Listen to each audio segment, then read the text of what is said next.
صلاۃ و تسبیح کی جماعت کروانا کیسا ہے؟ مساجد میں باقاعدہ اس کا اعلان کیا جاتا ہے اور ایک وقت مقرر کر دیا جاتا ہے کہ فلاں وقت پر جو ہے صلاۃ و تسبیح کی جماعت کھڑی ہو جائے گی، اور بعض جگہ تو باقاعدہ اشتہارات شائع کیے جاتے ہیں۔ تو اس کی شرعی حیثیت کیا ہے؟ نبی کریم رؤوف الرحیم صلی اللہ علیہ وآلہ وبارک وسلم نے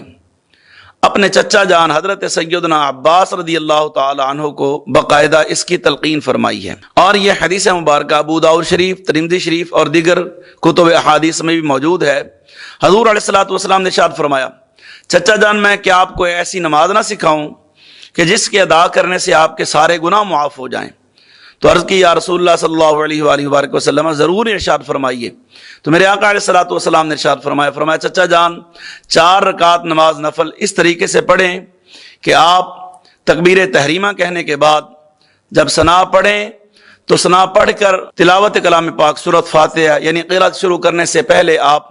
15 مرتبہ یہ کلمات دہرائیں، سبحان اللہ والحمد للہ ولا الہ الا اللہ واللہ اکبر۔ اس کے بعد پھر آپ سورۃ فاتحہ پڑھیں، پھر سورت ملائیں، اور جب رکوع میں جائیں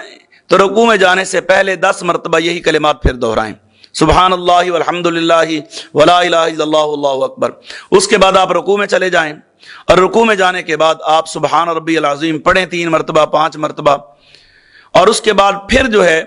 یہ کلمات جو ہیں 10 مرتبہ دہرائیں۔ اس کے بعد پھر آپ جب رکوع سے سر اٹھائیں تو کھڑے ہو کر سجدے میں جانے سے پہلے 10 مرتبہ یہی کلمات دہرائیں۔ اس کے بعد آپ سجدہ کریں، سجدے میں سبحان ربی الاعلیٰ پڑھیں 3 مرتبہ 5 مرتبہ 7 مرتبہ۔ اس کے بعد پھر جو ہے یہی کلمات 10 مرتبہ دہرائیں، اور پھر جب ایک سجدہ کر کے بیٹھیں اور دوسرے سجدے کے لیے جانا چاہیں تو جو دونوں سجدوں کے درمیان جو ہے جب بیٹھتے ہیں تو اس وقت جس کو ہم جلسہ کہتے ہیں اس میں بھی آپ نے 10 مرتبہ یہ کلمات دہرانے ہیں، اور اس کے بعد پھر آپ نے دوسرا سجدہ کرنا ہے، اور دوسرے سجدے میں سبحان ربی الاعلیٰ کے بعد جو ہے پھر آپ نے یہی کلمات 10 مرتبہ دہرانے ہیں۔ تو یہ ٹوٹل ایک رکعت میں 75 مرتبہ ہو گئے۔ پھر آپ جب دوسری رکعت کے لیے کھڑے ہوں سورۃ فاتحہ شروع کرنے سے پہلے 15 مرتبہ یہی کلمات دہرائیں۔ اس کے بعد جب رکوع کریں، رکوع سے پہلے، رکوع میں جانے سے پہلے پھر 10 مرتبہ، اسی طریقے سے جس طرح پہلی رکعت آپ نے مکمل کی ہے اسی طریقے سے آپ دوسری رکعت، پھر تیسری اور پھر چوتھی رکعت مکمل کریں۔ یہ ٹوٹل جو ہے ایک رکعت میں 75 مرتبہ بنتا ہے۔ تو میرے آقا امام الانبیاء سید الانبیاء صلی اللہ علیہ وآلہ وبارک وسلم نے ارشاد فرمایا چچا جان یہ ایسی نماز ہے جس کے ادا کرنے سے اللہ پاک بندے کے گناہوں کو، سارے گناہوں کو معاف فرما دیتا ہے۔ اور پھر فرمایا ہو سکے تو اس کو روزانہ ادا کریں، اور اگر روزانہ ادا نہیں کر سکتے تو کم از کم آپ اس کو ہفتے میں 1 مرتبہ ادا کریں، اور اگر ہفتے میں نہیں پڑھیں گے تو آپ اس کو کم از کم مہینے میں 1 مرتبہ ضرور پڑھیں، اور اگر مہینے میں بھی نہیں آپ ادا کر سکتے تو اس کو سال میں 1 مرتبہ ضرور پڑھیں، اور اگر سال میں بھی نہیں پڑھ سکتے سستی کی وجہ سے تو پھر کم از کم اس کو زندگی میں 1 مرتبہ ضرور پڑھیں۔ یعنی یہ وہ نماز ہے جس کو نبی دو عالم صلی اللہ علیہ وآلہ وبارک وسلم نے بذات خود اپنے چچا جان کو تلقین فرمائی اور حکم فرمایا کہ اس کو ادا کریں۔ اس سے پتہ چلا کہ اس کی نماز کی اہمیت تو ہے۔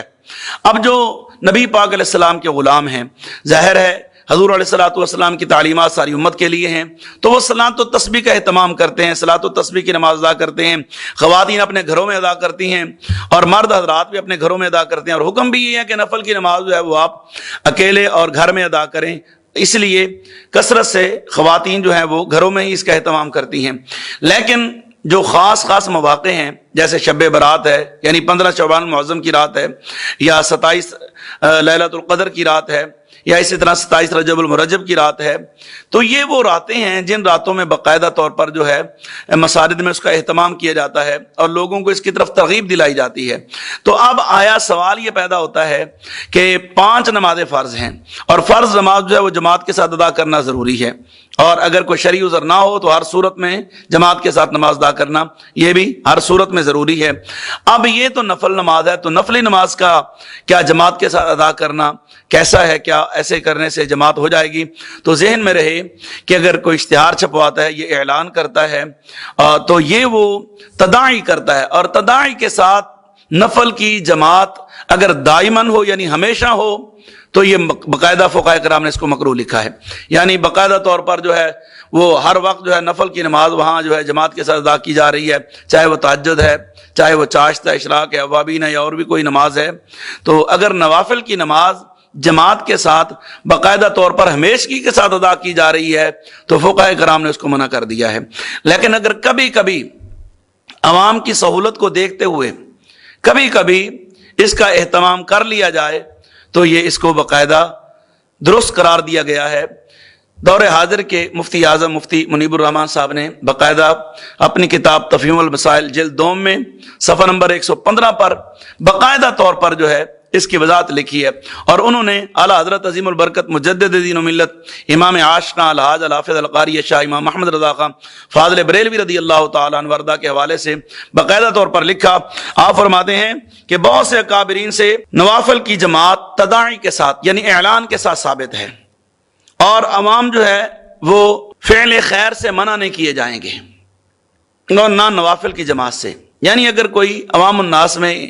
کوئی شخص نیکی کی طرف رغبت رکھتا ہے، آنا چاہتا ہے، یا اس کو طریقہ نہیں آتا تو وہ مسجد میں آ جاتا ہے، امام کے ساتھ وہ اگر وہ ادا کر لیتا ہے۔